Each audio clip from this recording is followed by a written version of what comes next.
What up, though? Welcome to another episode of 17 Winners with your brother Mike X.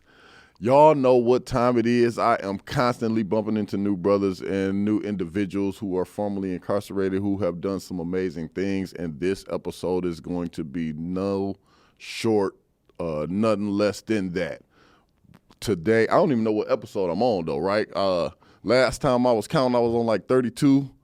At this point, I don't know where I'm at, but this episode is especially important because I want to delve into programming. And this brother, of course, is formerly incarcerated, but he has developed a program where he is connecting to brothers and sisters inside and connecting them to youth outside. So that is something that is right in line, and it's connected through music. So that's so like right in line with my heart, with who I am, that I had to immediately get the brother Demetric Walls on the podcast. Brother, welcome. Thank you. I appreciate you taking the time out to come down here to Lansing to spend this time on the podcast and kick it with me, bro. So if you don't mind, like, I know I probably didn't do your introduction justice with all that I know about you. Can you please, brother, just kind of give a couple minutes of, introduction? Who are you? Where you come from?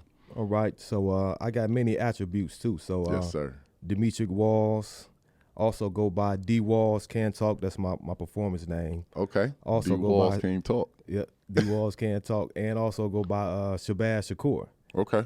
So that was one of the name that my mentors was giving to me while being incarcerated. Yes, sir. Yes, sir. And I was born in Pontiac. Okay. Grew up in Detroit. Raised in a joint.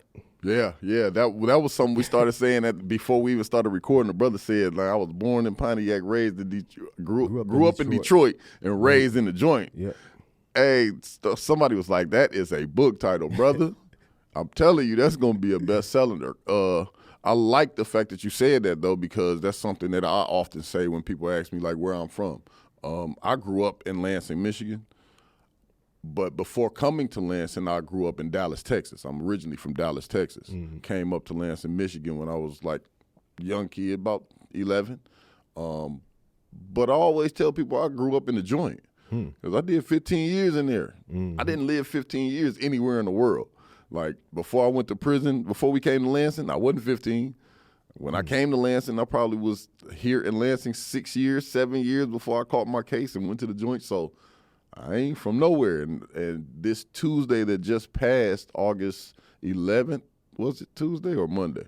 But this week was my 10 years home anniversary. So I still ain't been nowhere longer than I was in the penitentiary. So before we even get into you a little bit more, elaborate on that raised in a joint. Like, how much time you do, bro? So when I went in when I was 16, okay, and I did 13 years. Okay. So and there that's when I learned out a lot about myself. Yes, sir. Going through and this was the reason why I even created this program, because music saved my life while I was incarcerated, and to go in a little bit, you want to go in now or you want to wait till later? Well, no. So, first of all, what's your number? You remember? Yeah, 24, 34, 27. So you got a 2 number. That means you went down in the 90s. Yep. It was 95 is when I got sentenced, and I caught my case in 94. Okay. So at 16, you got sentenced and went to the joint? Yep. You actually walked inside the walls. Huh? I was at MR. Damn. At age 16. Damn. That's real. If anybody knows anything about MR, it's the only wall prison still up, ain't it? Oh, no, Marquette. I think Marquette. They closed MR. Again? So that was in Ionia? Yeah, so they closed Ionia. They closed MR back in 2001. I was there when they closed it then. Then they opened it back up as a level 4-2. And I heard they closed it again, but I heard they opened it up again. I don't know. I haven't been dang. So, all right. So, yeah, your prison number. You came down in 95, raised in the joint. Bro, we got a whole lot of ground to cover. So the way I like to start the podcast off is I got some basic questions that I ask everybody, right? The first question is, do you know your prison number? Most people do. But the podcast is centered on basically 3 pillars, and that is your pathway to prison, like how you got there. Then kind of your time inside. So like, how was the time and how long and that type of thing. And then the last part is your reentry process. Like those are the things that I like to key in on. So first and foremost, when it comes to your path to prison, how you get there? Where did it start? Because you were 16, you got sent to the penitentiary at 16. Some shit went bad before you were 16 that got you to the penitentiary. So let's talk about that. Absolutely. And then what's crazy is that I guess from the environment that I grew up in, because we used to move like every 2 years. Your family? Growing up? It was me, my mother, and my sister. Okay. So Pops wasn't around. Okay. And the guy who Mom Familiar said was story. Pop, I don't even think that was my real father. You know, but he never was around. And so growing up, I grew up in like all of the like rough areas. So like in Pontiac, that was a rough area. When I came to Detroit, we was bouncing around, and then we kind of like landed on the east side. So before that, I was in like Highland Park. We was on the west side. In the Highland Park, I was exposed to a lot of things. You know, exposed to a lot of fighting. Prostitutes is there. You know, but it seemed like it was like normal to me. You know, I was in an environment that was it didn't seem like nobody else wasn't going through the same thing, you know. Man, it feel like, so let me ask you this. I know you're going somewhere, but did you have that new kid at the school having to prove yourself thing going on? Absolutely. Where I even adapted an attitude that I want to find a bully first. And I'm going to make sure they know. Yeah, exactly. That's how I was going, because we did the same thing, a lot of moving around, right? At every new school, I had to make sure eventually I decided that I was going to make sure I was one of the ones to be known or respected at the school. Where'd that come from? By us, like fighting is something that's like the way you get your voice heard. So people tend to respect somebody who was aggressive and who can fight. Yeah. So prior to that, though, like it was guys who was, and then it was instilled into me from my mother. So I remember when I was in Pontiac and I was in elementary, this was real small, and guys kept running me home. So my mother, she got she knew the kids who was down the street. There was 2 of them. She said, "Come on, I'm about to put these boxing gloves on you. Y'all about to go down to this basement." She told me, "You either gonna whoop him or I'm gonna whoop you." Yeah. I whooped him, so then I knew then I'm like, I can fight. Same thing. I went through the same. So ever since then, it's like it was on. And my mother was like, "Don't let nobody put their hands on you. I don't care if it's a girl, a teacher, anybody. If they put their hands on you, you fight." Yeah. So as we started moving to different places, I wasn't getting bullied, but it was sometimes the bully wanted to test you. Yeah. So yeah. So eventually, and I was quiet, but once they show me that they want to go at it, I get to handle my business. They look like, "Oh, my man, he ain't no punk."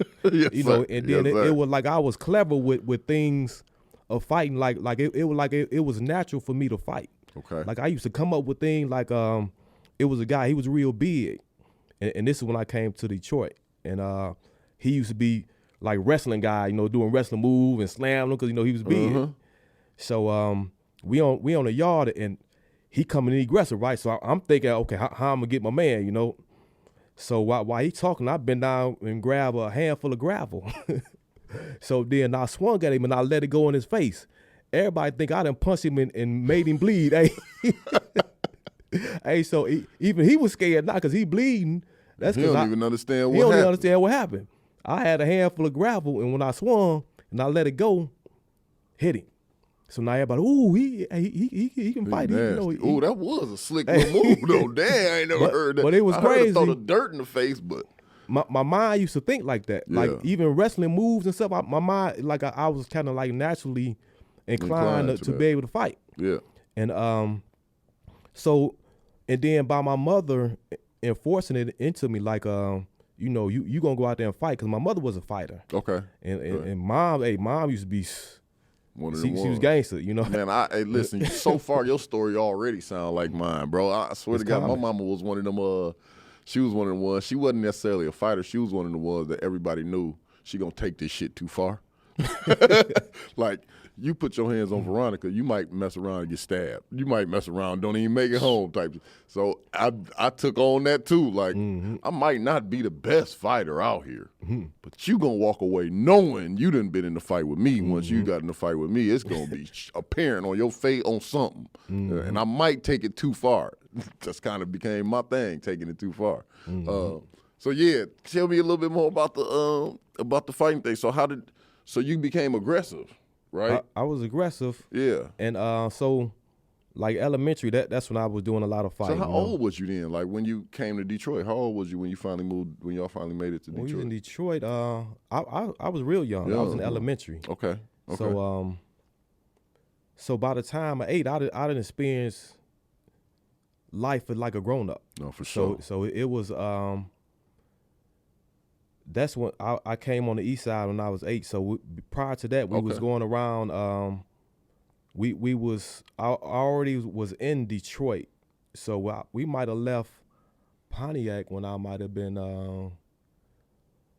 real little, huh? Yeah, I might have been around in the first grade or so. Yeah, real little. I was real little, and so once by the time I came to the east side, like the east side seemed like it was like a little uppity to me, you know, cause I didn't got you. By the time I was 8, I done had I done been held at gunpoint. I done been sexually active. I done seen so much stuff already by 8. By 8, so and then it so like it was like natural to me, like the things that I was seeing in the neighborhood was natural. And then when we moved to the east side, it was more like a community. Like it was a lot of kids playing. We had houses all on the block, you know, and everybody come out and play. And it was kind of threw me off a little bit, because we done lived in apartment buildings, you know, the duplex where people done kicked our doors in, and you know, so I was kind of used to that. Prior to no love in the hood type thing, because I experienced that on the east side as well. I heard it before I went there. I remember our brother describing the east side in that same way, like it's more community over there. And when I got out of prison, I ended up living over there on the east side. But that was before the like the crack era. So that was around the time. Facts.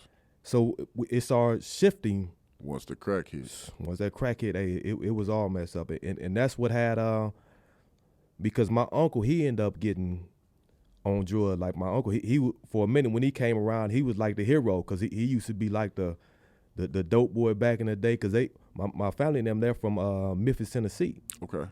So my mother, she had to come up here because of me and my sister, we have different fathers. So her father, I guess, was like abusive and everything, and my mother they sent her down to Michigan. So mom just had to figure her way out. And so then my uncle, he come down and he was hustling everything, and then once them that crack hit, it messed him up. You know, that's interesting, because you said shit was bad before that. But then you also acknowledge, man, it was a shift. Shit got worse. Yeah, got crazy. Crack era, same thing for me. So like, do you consider that the major shift in like our community from your perspective? Like the shit just automatically changed from your perspective? Absolutely. It was, I mean, you start seeing like the things that feed you visually started to be real bad. So at first, like if you can see some nice homes around you, know, it kind of give you a good feeling. Yeah, facts. Once you start seeing burned up buildings, you start seeing that the abandoned homes, then the houses get tore down, you know, that visual aspect plays a part on you. You know, it makes you kind of think of it's like you don't even care about your community anymore because the community look like this here. That's real. You ever heard of broken window theory? Broken window theory. No. I'm gonna have to research it so that I can like give people the real breakdown of it because it's a scientist or a philosopher who basically said that negligence in the community, if something is not done about it, it will continue to decay the community, and then the community will begin to reflect what that decay is. So like say it's a school building and the windows broken in that school building in this neighborhood. If the window's fixed or if the school building is repaired in good repair, then it shows that the community is caring. But if it is not, then eventually something else will happen to that school building, right? Spray paint or vandalism or break-in and nobody cares, then it continues to spread into the whole community. So in a nutshell, that's what it was saying. I gotta research him. I got you, bro. If you're still alive, I don't know if you. It's your environment give you an example how you deal with it. So exactly. if you're a kid and you walking and you see a house that have broken windows, you wanna break the other window. Yeah, fuck the house. But yeah, because it's torn down. So now you gonna start participating in tearing it down. Yes, sir. But if they see that okay, it's a broken window, then the next day it got fixed. Now they start thinking like, okay, if something happened that's wrong with it, we should start fixing it. Yeah, you know. So these are the examples that's subliminal that we don't really pay attention to, and that's what started happening into the community. Like everything, like we started playing in abandoned buildings, you know, into the houses, you know, playing tag, running through them, and taking mattress out and flipping on a mattress, you know, and this isn't how the neighborhood started. Right. It just as things started going, so we started looking more for abandoned buildings to go in and play. So even if a building, if a house wasn't abandoned, but people no longer lived into it, we're going to turn it. You're going to turn it to abandoned building because that's how you see these are like your playhouses. So now you used to it. So now you become victimized of your community. Yes, sir. And those were the things that I started getting involved often too. But I wasn't. Like I never was a bad child. Okay. Like I had fights, but I used to learn in school. But it took me for a minute to really want to appreciate learning. You know, that was around like the 7th grade when it really became something that important to me. But prior to that, I just was like any other normal kid. But I did experience things more quicker than like the guys who was around me. So it was like I was kind of like a leader, and when I came to the east side because I didn't experience so much. Man, whereas a lot of my other homies, they ain't really experienced that. So I used to be in there teaching them how to fight, and then you know trying to get with the little girls, you know, and you know I'm younger. Mine shouldn't be thinking that way, but it still was. I wasn't totally lost. Like I still wanted to, you know, have fun, go play basketball. So where you get lost at then? So it was. Can you pinpoint it? As time went on, and this is where how music played a part into me. So when I recognized how music saved me in prison, it made me start reflecting back on the things that I was listening to back then, and how that played a point. Talk to me, because people say that music has an effect, and they like to blame the music that's of today as the thing that is the problem with our young people. So I'm interested in your perspective on the music thing. How did the music affect you? It plays a part into my decision making. So younger, so like when I was around like 11 or 12 and things, I always loved music. Like when I was as I say, on the east side, I used to have listen to like MC Hammer, De La Soul. I used to get my little boom box, go outside, skate. You know, so music always had like I was connected to music. Yes, sir. As I started getting into my like teens and preteens, my music selection switched. So I Was started. it because the music switched overall, or was you choosing a different level type of music? I think it was me choosing the different level of music. Okay, because So, you sound older than me, bro. You talking about De La Soul and Hammer? I was little as hell when they was out. Oh yeah, because I'm 46. Oh, well, you ain't that much older than me. I'm 43. So I was little.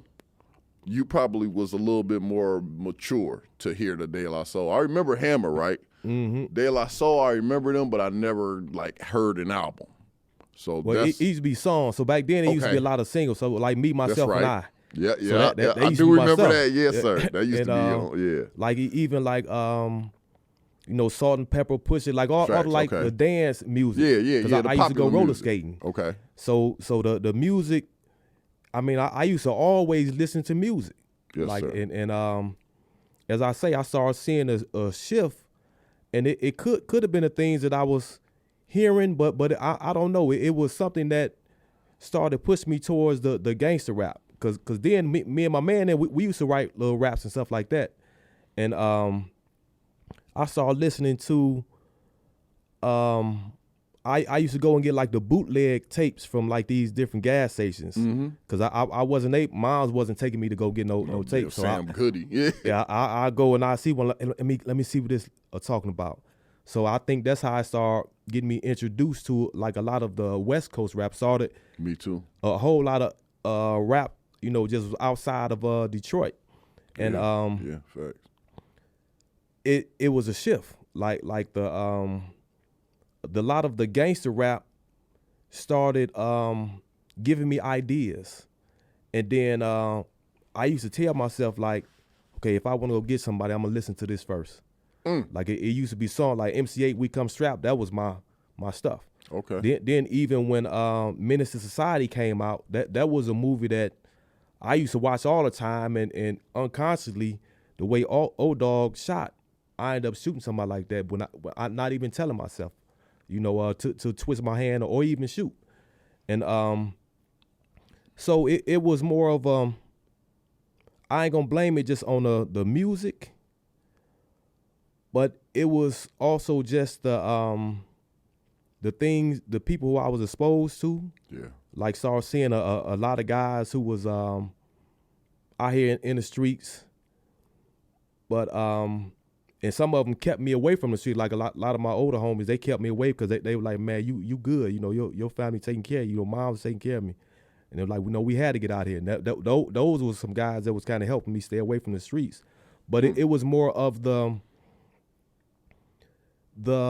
violence, being around violence, and seeing that this is a tool for respect is what really had made me move into the direction of okay, now I need to get a gun or things, because now I want to protect my family. So it never was a point where I became like someone that wanted to do harm to the community. I was one that wanted to protect my family. Okay. So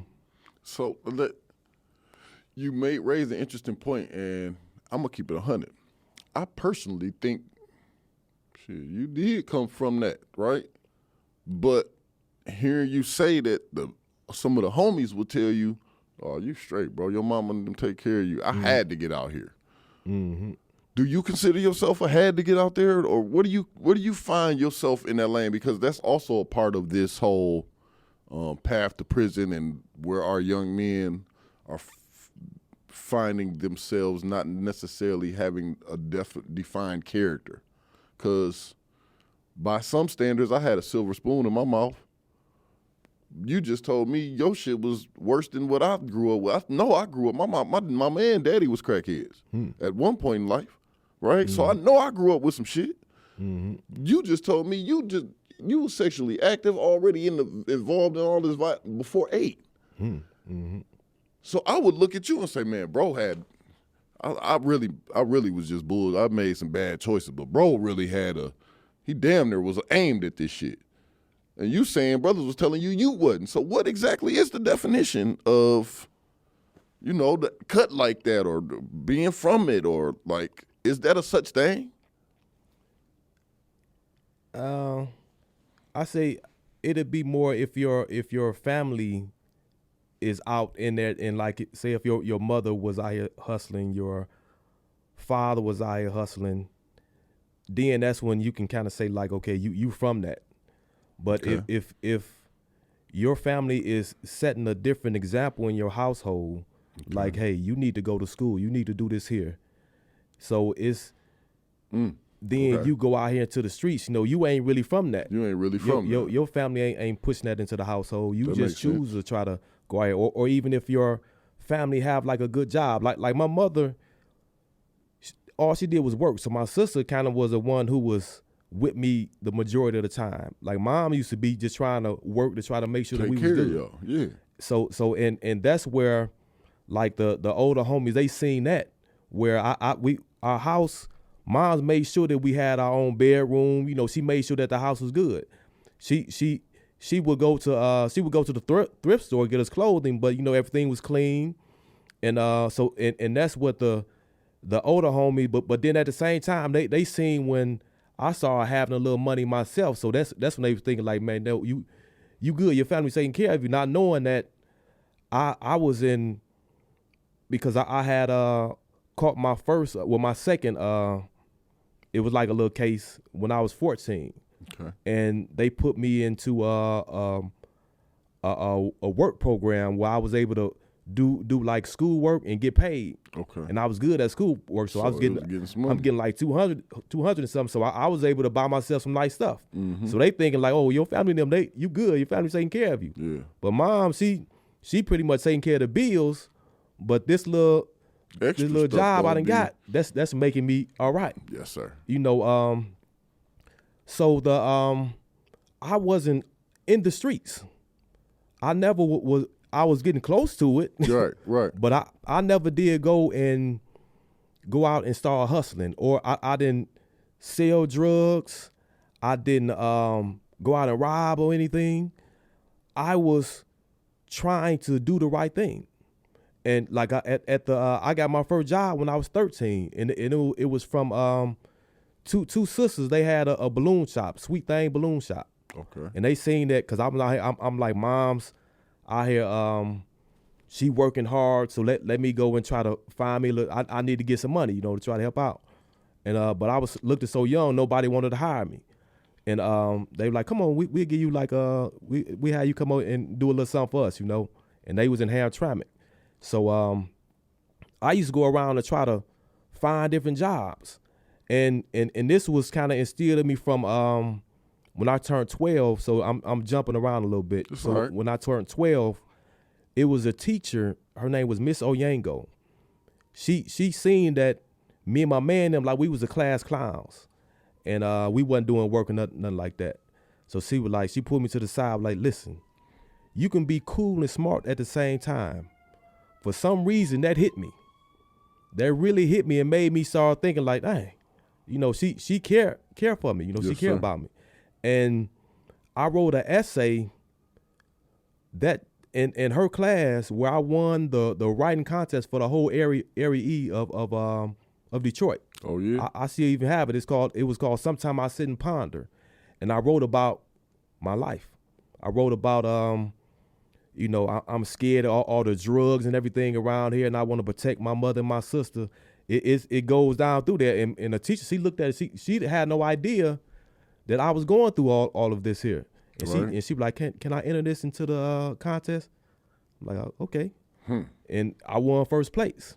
Okay. And so this made me want to value school, doing the schoolwork, and it made my mother happy when she seen me doing schoolwork. Right. Cause it was time when I had brought her like some bad report cards.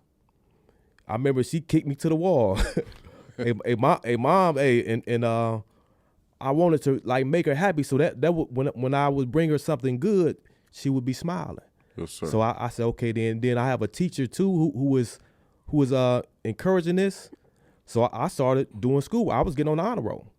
So but the thing was, the having to fight my way and still trying to have my voice heard through violence never left. That always was like my method, you know, Right. still fighting. So the day when I received my award for that writing contest, I went to the hood and got into a fight with my ward. My man, I'm like, man, Don looking for you. So I go down there, hey, set my ward on the ground. We in here fighting. So and the fighting is what led me to now we need to take it to another level to start carrying guns. And so that was the reason that made me go and gradually start messing with guns. Yeah, but you mentioned something earlier. You said, you saw positive results from fighting. You saw that you could get the thing that you wanted, either the respect or the love or the acknowledgement, something you were able to accomplish through the fighting, which I talk a lot about core beliefs when I'm dealing with my young people in the classes that I facilitate, and I tell them, like, part of that is the development of core beliefs. So, like, I have a similar experience as you, too, in that, like, my mama always made sure we were straight. I ain't never not had, right? And I'm talking about we always had our own room. She always had a nice house. She always had a car. We always dressed decent. We ain't had the high-priced stuff. I never had a pair of used jeans in my life. But I had the ones that they sold at Value City, and they was clean and fresh. You know what I mean? So at the same time, my daddy was a crackhead. My daddy was known in my neighborhood as a crackhead. And I had to step out in this neighborhood and stand on who I was in spite of that. Mind you, he was also not around a lot. So I was figuring out how to be a man. I didn't get to the penitentiary or get involved in violence out of anger or out of, like, everything is just so bad that I gotta do this, right? Like the OGs was telling you, my thing was all about core beliefs. I saw that violence would get motherfuckers up off of me. I saw that violence would stop me from being bullied. I saw that if I'm good with violence or if I'm quick to implement violence, win, lose, or draw, I don't get as much flack from those bullies or whatever. Absolutely. Right? So that was the turnkey for me when it came to violence. It was like, oh shit, when I do this, I'm straight. Like, people mess with me. I don't get bullied or messed over. I get my respect. And I get seen. Like, my mama gonna come up to the school.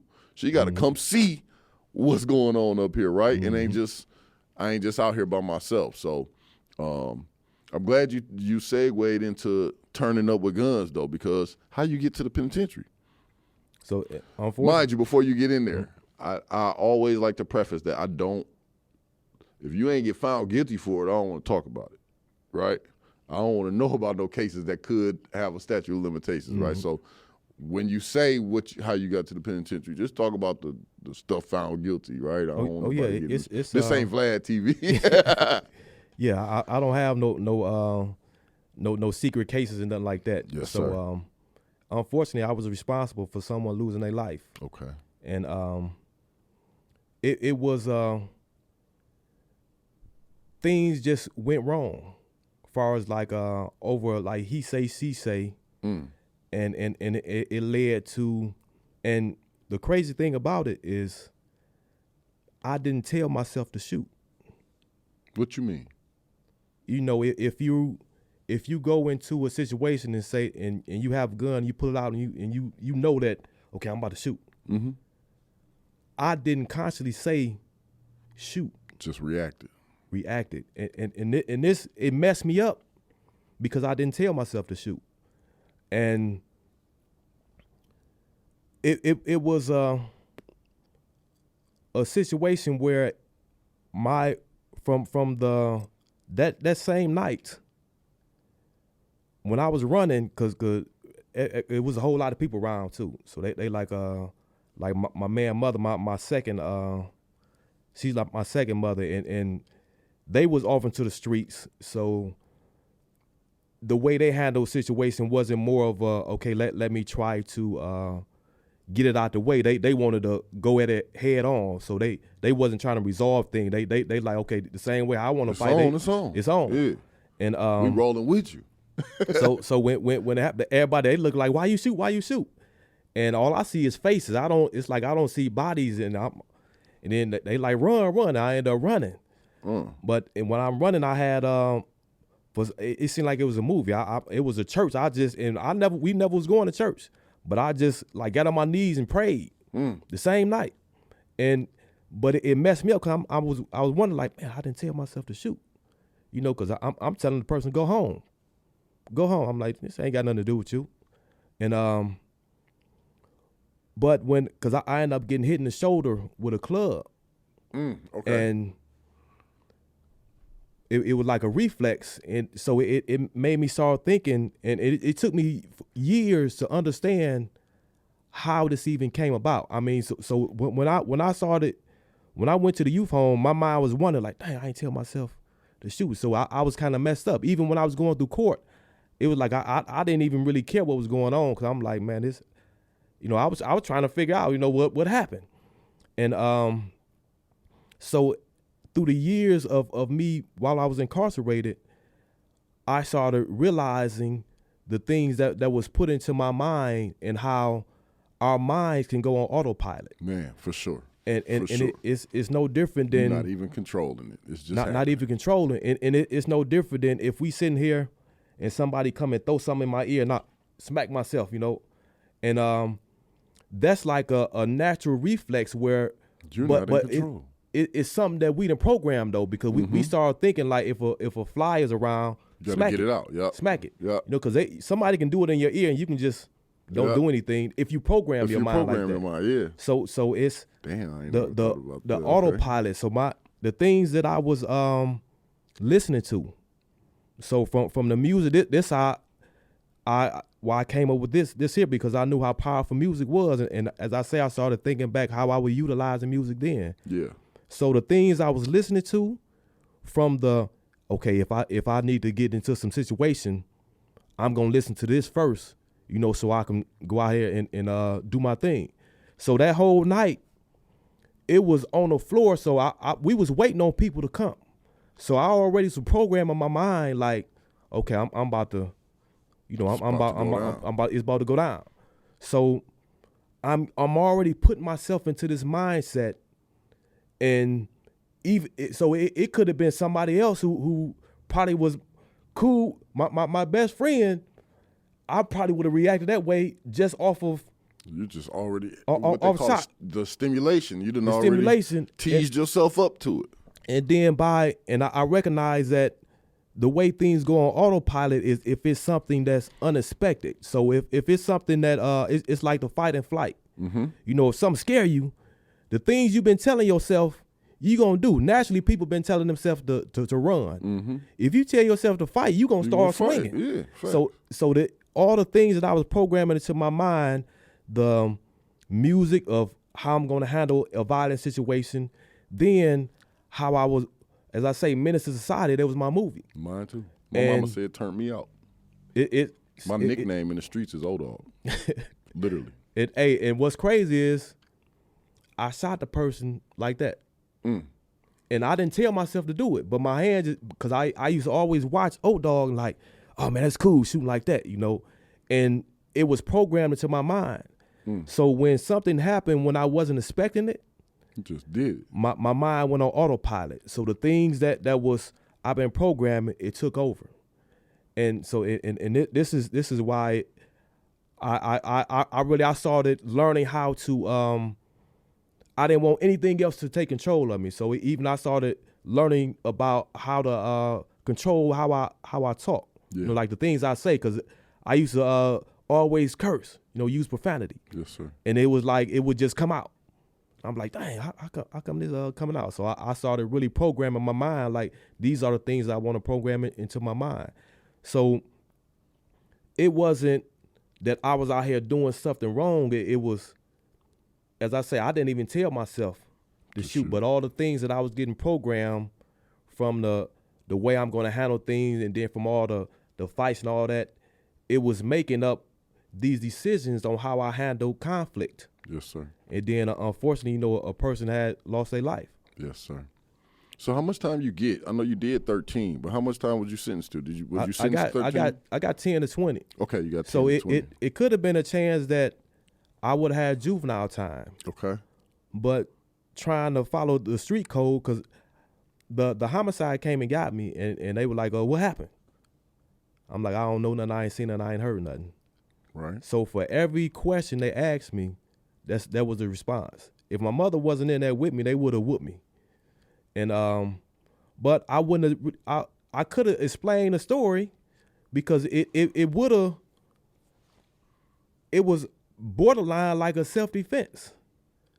But it, or they even could have understood, like, man, I wasn't trying to hurt nobody. You know, it just, something was, the tension was there, you Built know. all the way up and Things was happening, and here it is. But by me being the street code saying that, oh, you know, you don't talk to the police and all of that, which I had experienced that burnt me with the police. So I didn't trust the police. right. So from the to rewind back a little bit. So the first time I got arrested, I was 12. The second time I was 14. Third time, 16. So, and the first time it was I was arrested for being eaten. But we went into the school to play basketball. me and my man, we in the school playing. He done left the window open in our elementary school, and we're like, come on, let's go play basketball. So we in there playing basketball. He like, man, I'm thirsty. So he want to go into the kindergarten room where they used to have milks and stuff in there. He done bust a window. I'm looking like, oh man, I'm like, man, let's go, man, because I got a funny feeling. Let's go. So it set off a silent alarm, and I'm like, man, let's go. So we going back to get our stuff. The police would come up in there, and I'm like, man, I told you, I had a funny feeling. He ended up getting away. He live across the street. I ain't telling on him. They like, man, what are you doing here? I'm like, man, we was here playing basketball. Like, who let you in? I'm like, man, I done made up a story, man. It was a janitor and all that. So they like, oh man, we about to take you. So they done, moms came and got me. They took me down. Moms came and got me. So then I got the same case. Like, I don't know how your life is so much like mine, bro, but my first case was when I was 12 or 13. I think I was 13, breaking into a school in Muskegon.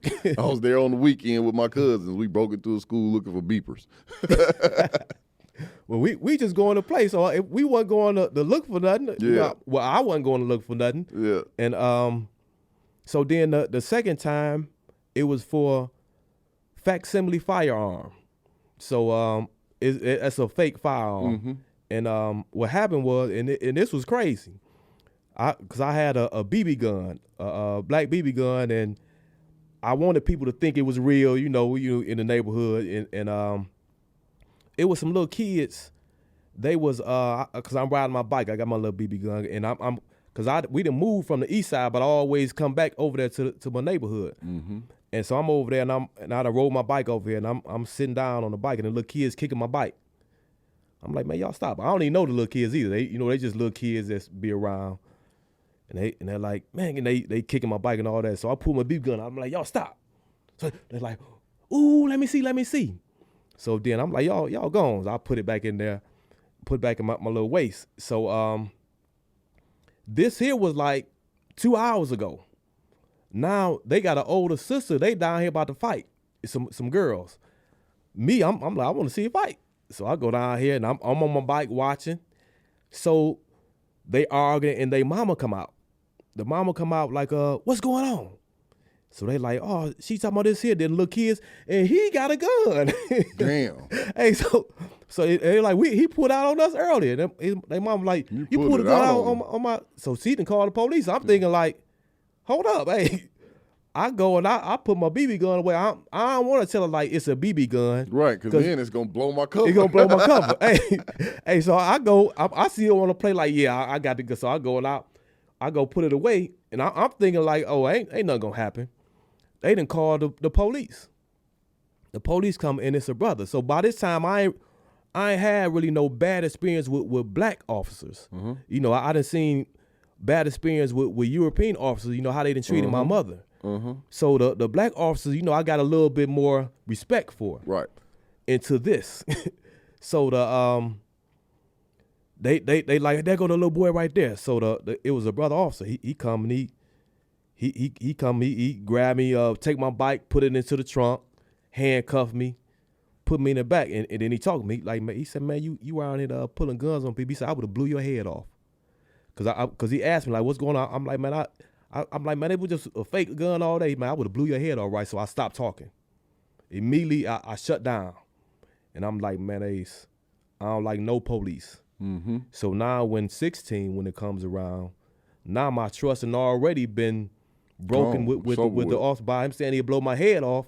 That it kind of hurt me too, cause I'm looking like, man, it wasn't even what they talking about. No, I ain't really did nothing. So and they took me to Juvenile for that. Took me for Juvenile and came up with 8 charges, and the lady didn't even show up to court. But my lawyer, it was a corner porter lawyer, like, hey, just plead guilty, and you go home. You go home. That's what they always say. My mother was like, my mother knew someone, right? She was like, no. But my mother friend, he was like a younger guy. He like, man, let him go ahead and plead guilty so he can come home. Pled guilty. They let me. They put me on probation. When you caught that case at 16. 16. Now they said that now it's a pattern of your violence, and now you are a violent individual who needs to be sat down. So talk to us a little bit about. Not even a little bit. Talk to us about your prison experience, because you went at 16, which means that you went through Riverside, right? Yep. Baldwin wasn't there when you came through, though, so you went straight to MR. Went straight to MR. Talk to us about that. Tell me, what was your first feelings when you walked into quarantine? I don't know if I had a chance to talk about mine on the show before, but like, talk about your first experience walking into quarantine. I was scared, right? Because I'm coming straight from the youth home, because I didn't going through court. I was in the youth home. So did they waive you? They waived me, and they sent you straight from the youth home. They sent you to Wayne County, the old side. Only overnight. Only overnight. Just so to send you when to I the got joint. sentenced, they put me by myself in the county. The next day I'm going to Riverside. So that day I spent that whole night after sentencing by yourself in a one-man cell in county jail. Crying every tear that was built up inside of me left out all then. Yes, sir. So yeah, I was in there and watching. I remember Fresh Prince of Bel-Air. They had a little TV, had a little bed in there, and I'm wondering like, dang, I got 10 years, because 10 to 20. Yeah. And 2 for the gun. And so when I get to Riverside, I'm scared. Yeah. But I'm kind of used to, jetting a little bit, because I've been in a youth home for a little while. So for a minute. So I'm used to being away from the family. So I'm prepared, but now I'm here with grown men. Right. The being awake part ain't hard no more, but yep. Now I gotta mix in. It's like going from elementary to high school. Being with grown men, and it was they put me in a room with a guy. He was from Chicago, an older guy, and he done been locked down a lot. A few times. So he was kind of like giving me the game. So it kind of eased me a little bit. And then when I started seeing like a lot of guys in there, they reminded me of guys on the street. So it was more, I was scared and nervous for a minute, but then it kind of like just went away because it was like, I'm used to these type of characters. I'm used to these characters. And then I started, I saw the Bible became like my protector. Like I'm like, okay, I got the Bible. Okay. It's gonna be my protector. Okay. Why do niggas join religions in the joint? It's no, it's a joke, right? No, really think about it. But like, that's a question people always ask me. Why y'all niggas be joining religions? Why you a Muslim, right? But the reality, there's an answer. So why, from your perspective, does it happen? It just like in any time when a person get into a bad experience, what's the first thing they do that's outside of their control? They call on God. The one thing, entity, person that they think can control it. Control it. So we're in a situation that's no longer our control. We can't control anything. Somebody else controlling it for us. Yeah. So now that's like a natural response. When something is out of your control, you need to go back to the source. Yes, sir. So that's why people gonna rejoin religion. It's the same way why people was real religious when they was in slavery. Right. Because it was something outside of their control. So they looking like, hey, we need something we can call on that's gonna help us get out of this. it's bigger than this. Yes, sir. So that's a natural response, and I took on it, even though I wasn't into religion when I was, on the streets. My auntie and them, they was showing it, but it wasn't nothing. My mama, she didn't care for the pastor. They were like they made number pimps and something like that. Mm-hmm. But it was something that was, I just gravitate towards, like, okay, the Bible is what's going to help me. Okay. And in that particular time of my life, it did. Yeah, I was just gonna ask. So, like, was you flat out as soon as you got to the joint, like, man, I'm finna get in this Bible and I'm gonna stay out of trouble, or did it take time for you to, like, transition? Did you make your transition in the joint? Some people waited till they came home and decided to. I was doing it in a youth home. Okay. So in a youth home, because as I say, I didn't understand how I shot, and I didn't tell myself to shoot. So I was trying to figure it out. So it was like my mental assessment happened that same night. Like I saw, like, man, I didn't tell myself to do it, and I felt so bad because I knew the person. Yeah. So it really made me feel bad. Like, man, I done killed somebody. Yeah. And so I started trying to figure out how this happened. So, in that case, I can imagine them 13 years have been like damn near torture to you. Because I say that because at about 10 years in is when it kind of clicked to me that I don't want to do this shit no more. This ain't who I am. I don't want this life at all. And I started making the transition towards the person that I am now. But it wasn't until I was about 10 years, about 5 years, my first 5 years, I came to the joint. I want to stab niggas and prove that Lansing niggas ain't soft. That was my plan. Flat out. I ain't care about nothing else. I just want you niggas to know Lansing ain't soft, and I'm one of the ones that's gonna prove it. That was my plan for the first 5 years. I ain't want to join no gang, no religion, no nothing. In 05, I had already met Dyson X, but me and Dyson X started getting cool, like getting a relationship. And I joined the Nation of Islam in 06. That was my first transition. I was like, I want to be a man. Like, I didn't have no man showing me how to be a man. So I've been, and we're about to talk about it some more in just a second because I want to talk about that music, because music was very influential on me. I feel like the golden era of hip-hop was when the transition happened between, like, the party music and street knowledge. There was probably about 10 to 12 years of street knowledge where it wasn't glorifying street shit as much as it was telling the stories and giving game. Like, so I grew up off the E40s where he would tell you, never let your plug know, never know when you're going to cop or come back through. Throw their ass off a bit. Come back with the next day or two. You know what I'm saying? He would give you game. I listened to, even when it came to gangster shit, I would listen to Sebo, and I would be thinking about doing it the gangster way, right? But in my mind, I had already made my mind up to be a gangster, so they was just giving me the pointers on how to be it. In the penitentiary at about 5 years in, I was like, I want to be a man. And I looked for examples of manhood and found the Nation of Islam to be that, Dyson X in particular. But I wasn't sure that I wanted to be positive or righteous or wanted to change my life. Because although I joined the Nation of Islam, that don't necessarily mean you on the right path. You might have just wanted to be a part of an organization that looked like they had power.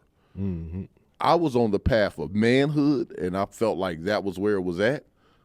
Once I got in, I got to learn a whole nother level of the joint. I learned about extortion and protection and about smuggling and about having control and who actually be running the yards. And my first 5 years in the joint, I was just running around blind. I didn't even know people was running this yard. I didn't know it was plays being constructed around me, right? Similar to individuals in the world, right, where people don't realize that the government is moving you around. You think you living your life. But anyway, it wasn't until I was about 10 years in that I decided, man, I think I want to do some stuff that's going to give me a better quality of life. And that's when I started along this path. So when did that happen for you? Well, as I say, mine was, I was on that path, but I was doing it through what I felt was the method. So like even in the youth home, I used to be getting dictionaries and reading different words. But because when I was younger, I always thought I was like a player. So that was my thing, to be able to get girls. Yes, sir. All right. And so get girls and then to be able to fight. So when I was in the youth home. Both of them go together, by the way. Yeah. So when I was in the youth home, I get the like a dictionary, because my man, like my best friend, his father, he was a Muslim. Okay. And he used to have my man, they used to have like a pocket dictionary that have like have words, but then it give you sentences and all that. Okay. So like reference dictionary type. Like a reference dictionary, and so we used to think we had game, and my man used to think we had some game and all that. So when I was in the youth home, I'm getting the words, and I'm using these big words on the staff to try to get the get the staff right. Okay. And so I was. Vernacular?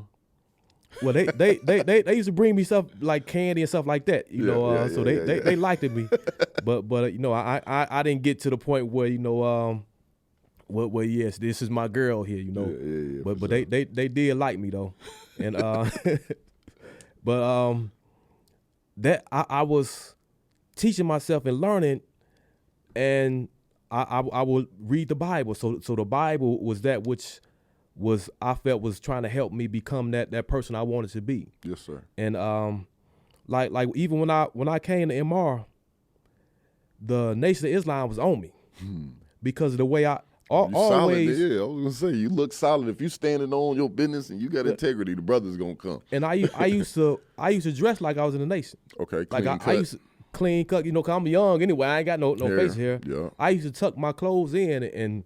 Cause that's I used to do that on the street. Yeah, like that was clean. I used to keep myself real neat. I always iron my clothes. Yes, sir. And so they used to be little fruit. Yes, sir. And I used to be mad. Like I used to tell a guy, like, man, these guys, man, keep trying to get me to be a part of their religion, man. I'm like, man, I ain't with their religion, because I had my Bible. I'm like, my Bible is my truth. I used to have a small Bible, kept it in my pocket, and I thought this was my protector. Like I'm walking around like, yeah, I'm. So that helped me with my fear part, you know, so that it was something that I was able to believe in, that gave me a sense of security so I can walk on the yard. And so I used to tell guys, like, man, these guys, they keep talking about come join the Nation. Then one guy like, man, tell me you a Nation of nigga, you know. Hey, so I'm like, man, you know, I ain't dealing with these guys, you know. And I read my Bible, pray, and then I started my man it was a guy who came from the youth home who was with me. Okay. Well, he came before me, and in the youth home he was known, you know, to be real aggressive. You know, he that's my man. His name was Benny. Okay. And he was at MR. So when I come to MR, and hold on, I'm jumping from go back to Riverside. At Riverside, that's when I met the guy who was from Chicago. He was giving me the game. Okay. So even in it was crazy because they gave me a sheet for to tell you, like, it was a classification sheet, so you know where you're going to go. And they had my out date in 1998, so that mean I would have did like 3 or 4 years and went home. And I tell my mama, I'm like, man, I think I'm getting out in 98 because I'm scheduled to get out in 2005. That was my original out date. So she like, well, make sure to check with them. So I didn't check with them. They, oh, thanks, man. Hey, they probably would have sent me. It was typo.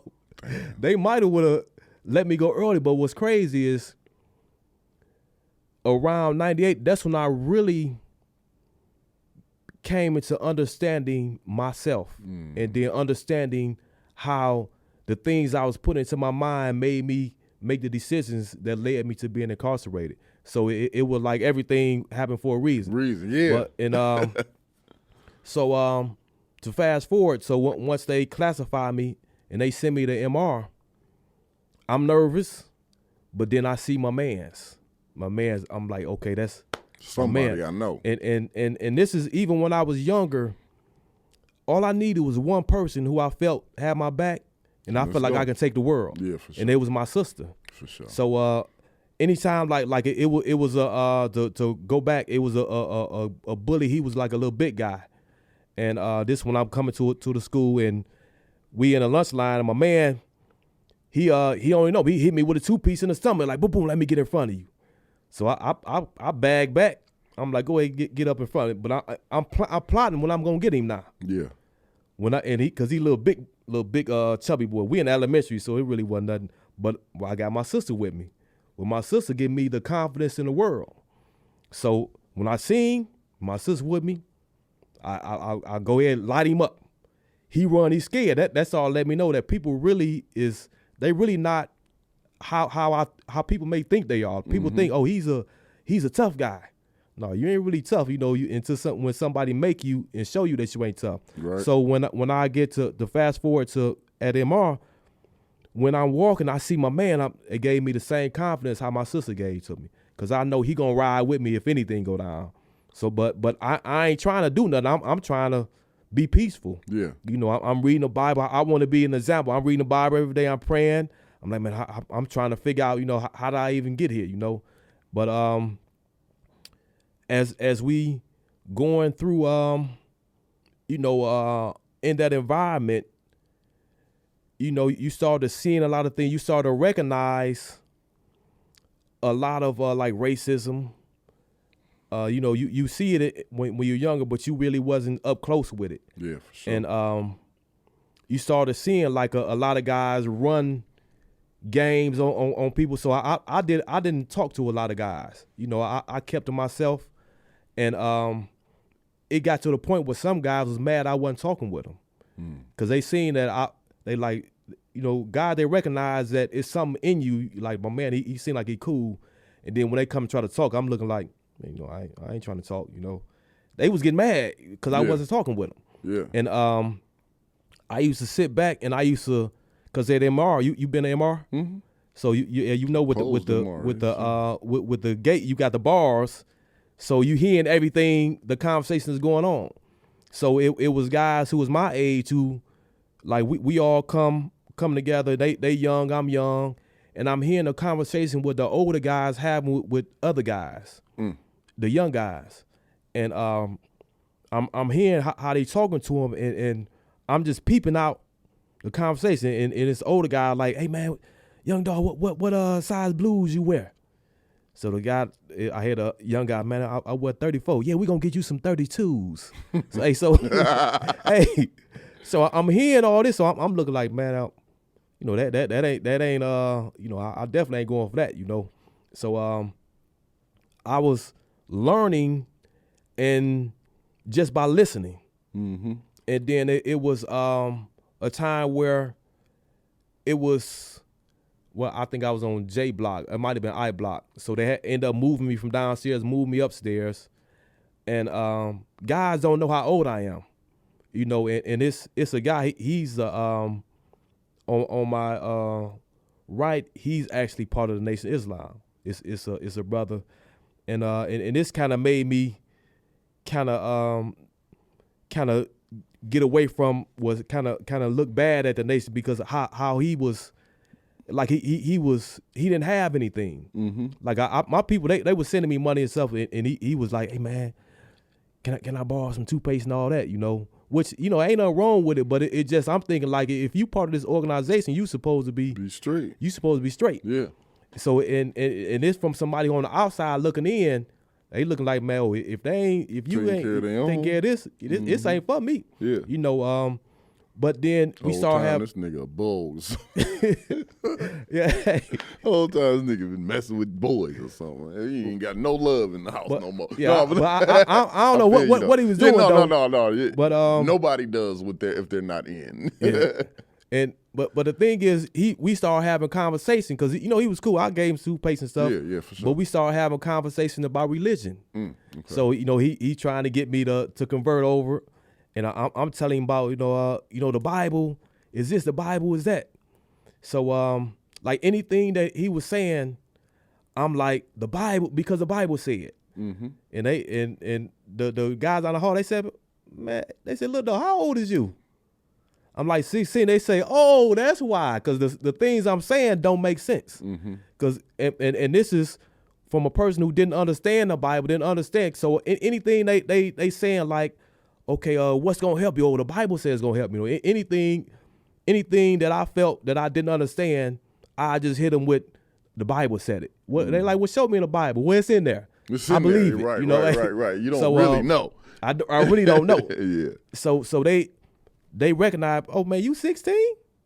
So that's when the guys that they started trying to be some big brothers. Some of the guys who was down there, the guys in my neighbor. I'm thankful for those brothers. Those brothers are the reason why I'm here. Those type of brothers, the ones that decided when, you 18, dog?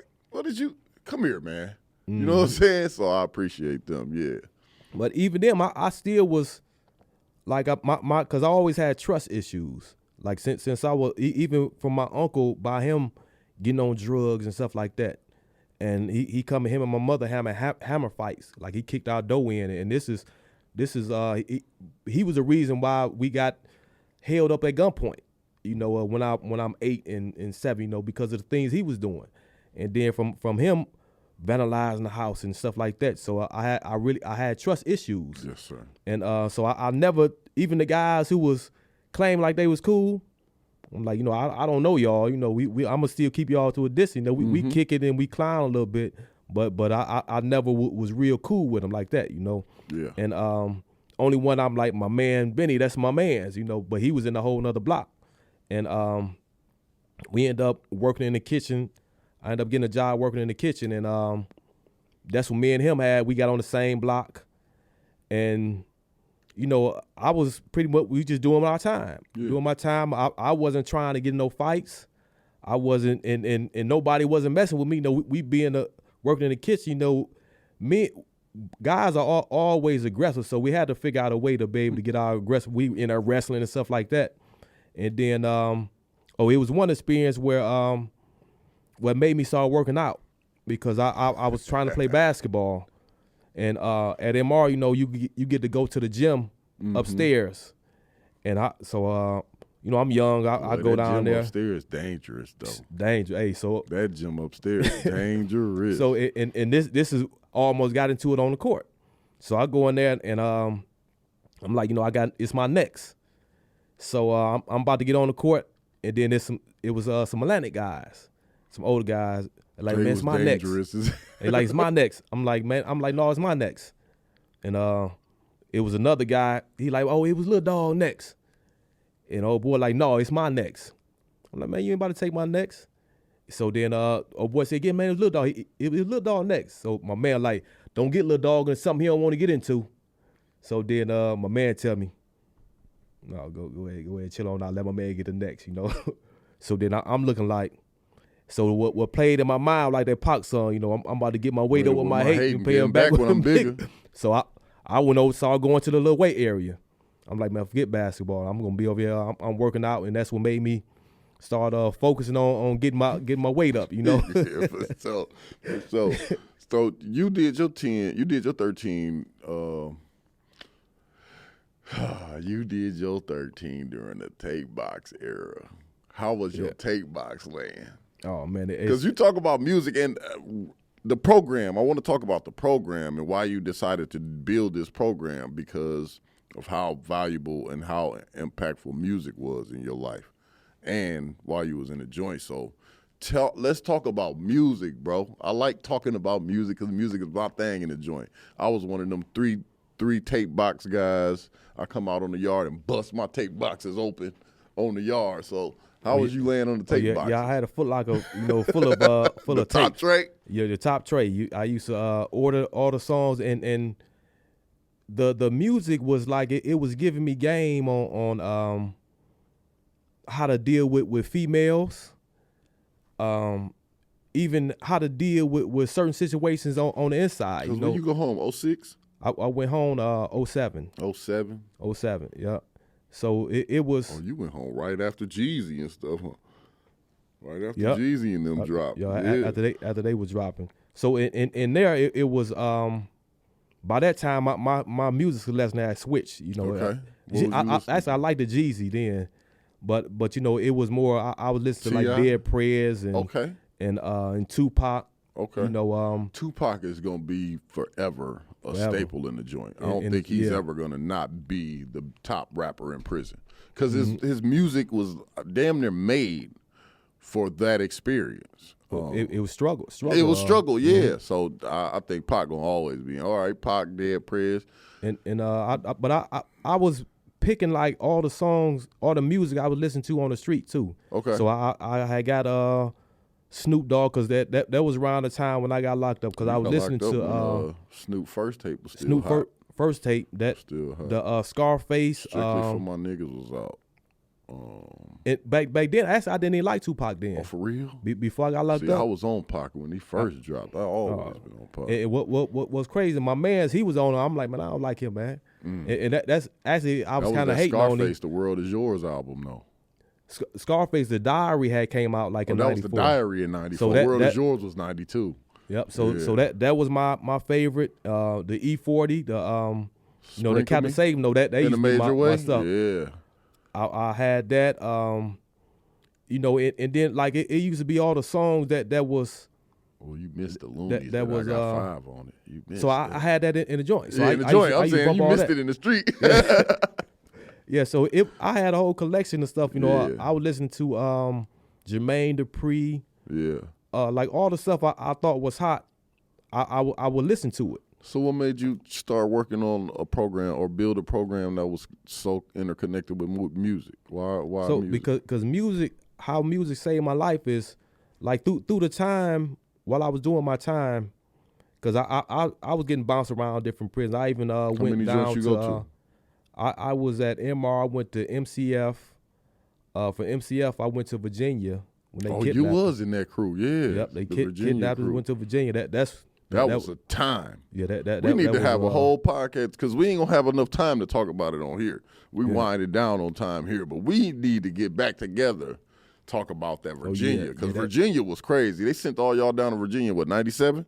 98? It was somewhere 98, somewhere around 98. Yeah, bust up. Just in brief, we ain't gonna talk about it too much, but they bust like hundreds, maybe thousands of Michigan MDOC prisoners to Virginia illegally for an intercompact agreement that they had in order to get some Make money space. From space the prisons. It was a wild thing. Yeah, I want to do a podcast conversation about that because that was a wild time. Yeah. And Lansing, not Lansing. Don't put that on my city. Michigan gave us a bold name down there, Virginia. It was crazy. They say everybody from Detroit snitches, dog. They call us all rats everywhere. I swear to God, they say we created the kite system.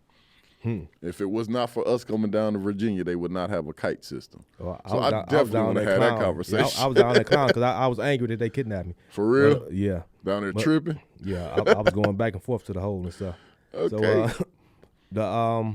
So what ended up happening is like over my time, going to these different facilities and everything, and from me started learning and researching, I found out that everything I thought was truth was lies. Even the thing I believed in, like the Bible, when I found out that Bible was used to put us in slavery and all that, it crushed me, man. And like my confidence went low, and I developed a speech impediment where I was stuttering like. For real? Yeah. That happened like after you was already gone? While I was incarcerated. Damn, I didn't know that. So before going in prison, I wasn't stuttering. For real? While I was in there, and then I started researching, and I'm like, man, all this stuff been lies. And my confidence, and so the thing I thought was protecting me, I'm looking like, man, this was lies. Damn. I was being used as an agent against my community. All this stuff I started realizing, and my confidence just went low. Damn. And like I it was hard for me to talk. And I remember I used to go on visits talking to my mother, and I'd be like, and she used to feel so bad. I'm sweating trying to get my words out.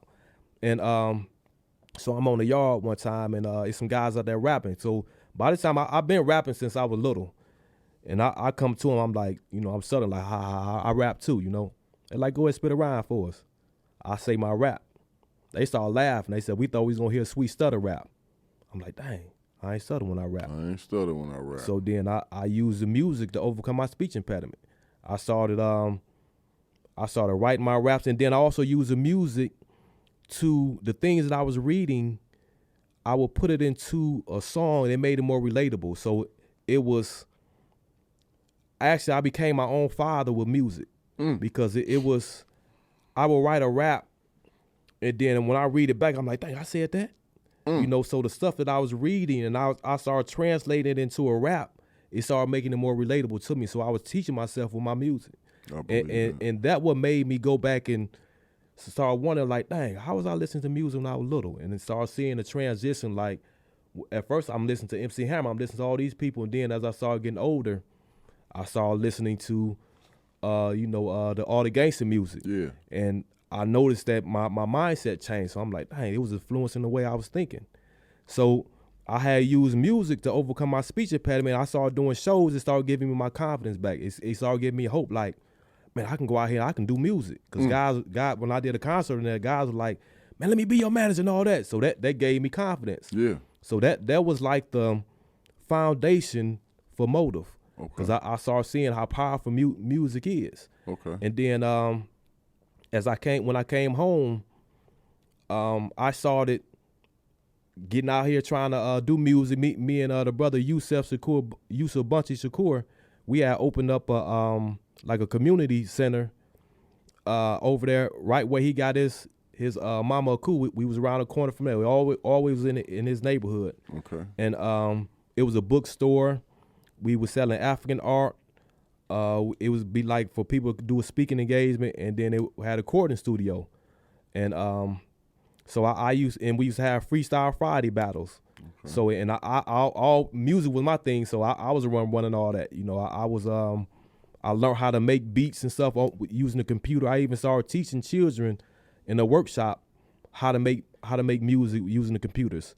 So I did my first album when we had our little shop. Okay. And I always was thinking, like, man, I need to figure out how I can get my man them voices heard, because I used to always reach back to my man them on the inside. Yeah. And trying to figure out how I was going to be able to record them and stuff like that. And it took around like 12 or 13 years for me to really formulate how I can utilize the music and make it make sense. So I got a bachelor's degree in computer science, and I started working into the field.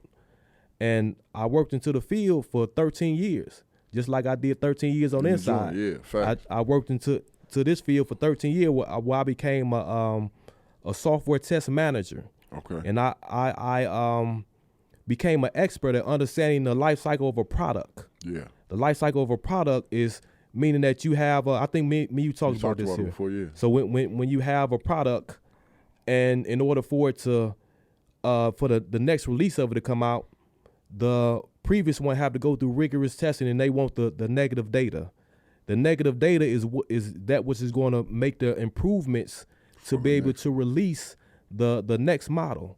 So that's why I started looking at the generations as products. So looking at the previous generation, how when they go through their life trials and tribulations, get that negative data, which is like their life stories. We can take these life stories to the current generation and have them dissect them, understand the different emotions, and they're gonna learn from it. Because when you can point out something in somebody else, it's indirectly showing you about you. So I started utilizing that because I know that the stories that led people to prison is common amongst the youth. They're going through the same thing that they was going through. So that's why when I tell the people who's incarcerated, they got to give me a song about what led them to prison. So I was just going to say, talk a little bit about how Motive works. How does, say I want to get involved in the program today, how does this program work? Or somebody wants to be involved in your program, how does it work? Yep. So we have a call that, like, they call me, like they get my number, they call me, like, man, I like Motive and all that. So I tell them, I'm like, listen, if you want to be a part of this, you got to give me 2 songs. One about what led you to being incarcerated, and another about what you're going through right now. And I tell them, like, you ain't got to tell me like your crime itself, but tell me what was the things that led you to getting into the crime, getting into the streets. So I always give an example like, okay, if you was out here hustling, selling drugs, don't tell me about, you was selling drugs. Tell me about what made you have to go to the street. Did your mother lose her job? Did your father get locked up? Root causes. The real root causes. Because I want these to be songs. That way, when I take them to the youth and we have a critical listening session, because that's what I do. I take these songs and I take them to two songs that you got from a currently incarcerated individual. You then take them to youth where? Where do you find the youth at? We go to high schools, colleges, juvenile facility, anywhere where I can get a group of young people. And the age range that I want to target is like 16 to 24, because and that's strategic because of at 16 I recognize that decisions making is coming at you fast. Now you thinking about, okay, what car I want to get. Do I want to go to college? I need a job. I need me a girlfriend. So all of these things are going into your mind where now you need to be able to make critical decisions. Yeah. So when I'm taking these songs and having these workshops, we're doing a critical listening session so they can start paying attention to what the person is saying, and then we're going to identify the emotions, break down the different metaphors. So this is helping them to develop their critical decision making. Yes, sir. So now they're going to start looking at their life, looking at the type of emotion, because there's three things that help us make decision. First, you got to think it. Then you have an emotion attached to the thought. Attached with that thought, and then you have a feeling. So how you feel about that emotion is what's going to make you make a decision. Because you can have an emotion, but you may feel like, oh, that ain't nothing. I ain't worried about it. Or you can have a feeling like, man, that hurt me. I'm disappointed. I'm about to go bust their head. So understanding these and seeing that how the persons who's incarcerated, by them, we looking at their life story and seeing the type of feelings and emotions what they went through and decisions that they made that led them in there. So now the young people, they get to seeing like, okay, if I'm having these same type of emotions, if I do this same type of action, it can lead me in here. So this ain't what I want to do. So let me try another route. So this is going to help them enhance their critical decision making. And I record this workshop from the youth and their feedback about the song, and I let the guys on the inside hear it to be able, and so they can give their feedback. And so this is knocking out two birds with one stone, because now when they hear the feedback from the youth and they got to break down, okay, this is what my song is about.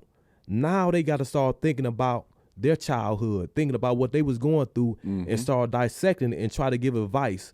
So this is helping them heal their own inner child. Yes, sir. Because now they feel like, okay, I have my voice. The youth is want to hear me.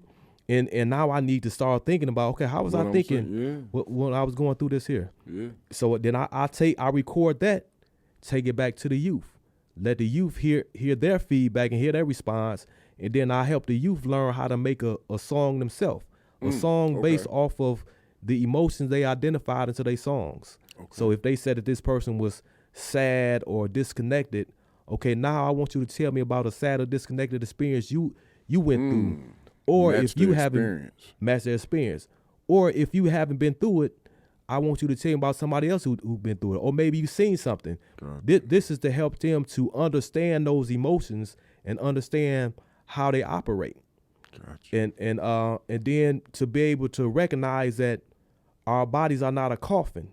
So many times we try to bury all these emotions in. You need to find an outlet. So when you create these songs, you're going to feel good when you start identifying those different emotions, because now you're releasing it, and that's what it's giving those guys on the inside, man. Hey, it's them boys, man, been feeling so good. I get calls all the time like, man, I want to be a part of it. And then when they hear the song, because I engineer the song too, I do all the mixing and mastering to it. Okay. When they hear it, they be, oh, man. It sound like a song. Sound like a song, and they be so inspired, like, man, I'm down with you. I'm ready. Yes, sir. Yeah. Yes, sir. I love that. I'm actually getting short on time, bro, because we could probably end up doing this all day long. This is such a good conversation. But I got a couple more questions I want to ask you before we end this one.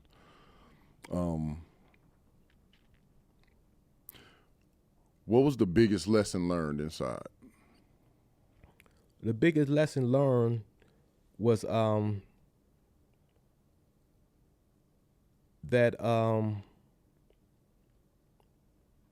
the things that is outside of me is not that which make me, or if it's something that somebody can take away from me.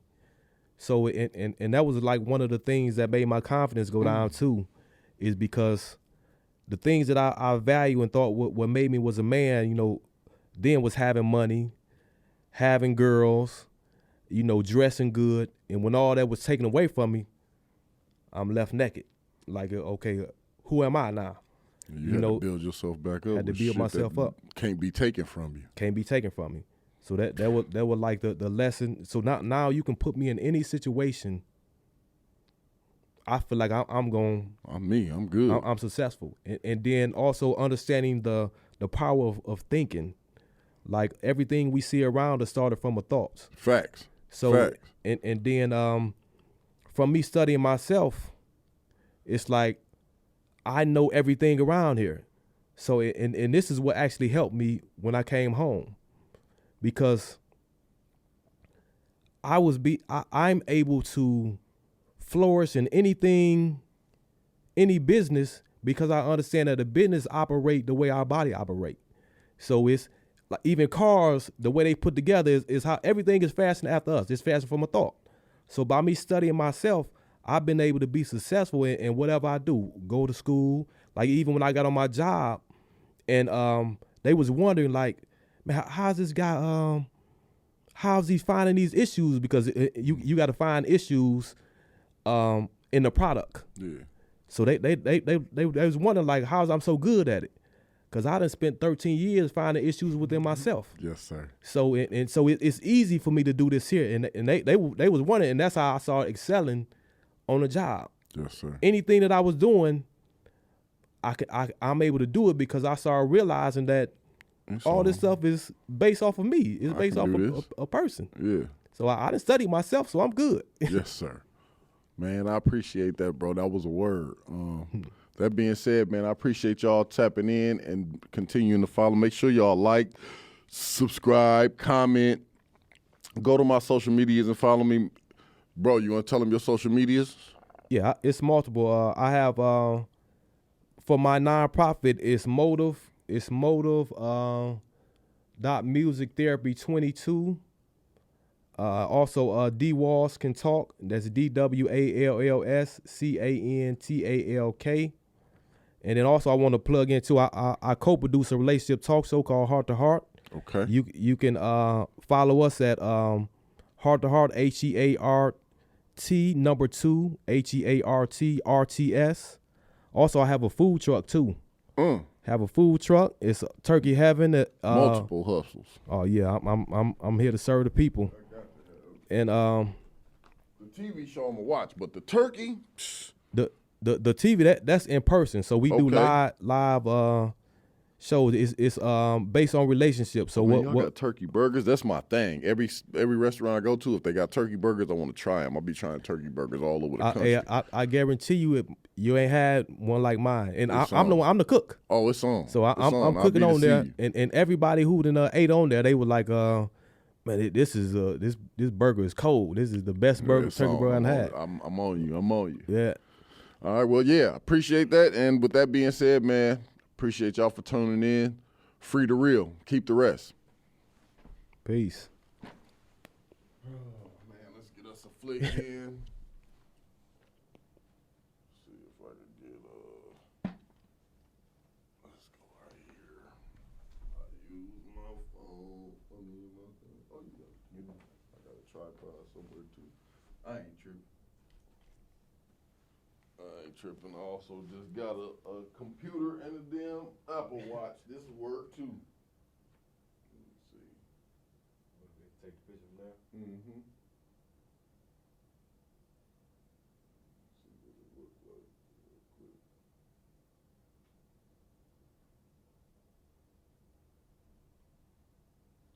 Take it, let me see it, then I know where my position should be.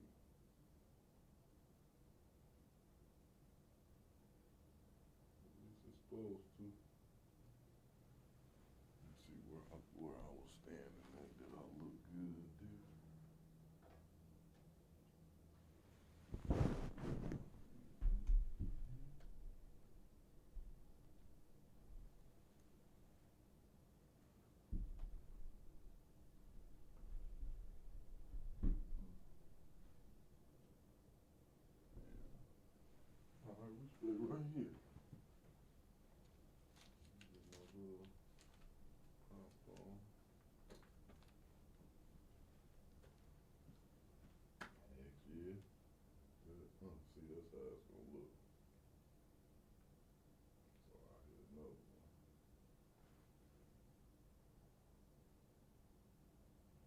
Let's see what I got. Do I need to take another one? Hell yeah, I'll be leaning back to you, bro.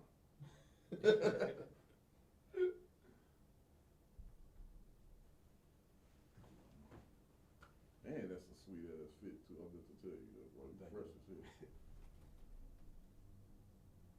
That should be the good one. Yeah, see, that's better. That's better. Let me go get her so she can end this motherfucker. Appreciate you, brother. Yeah, man, I appreciate you, bro.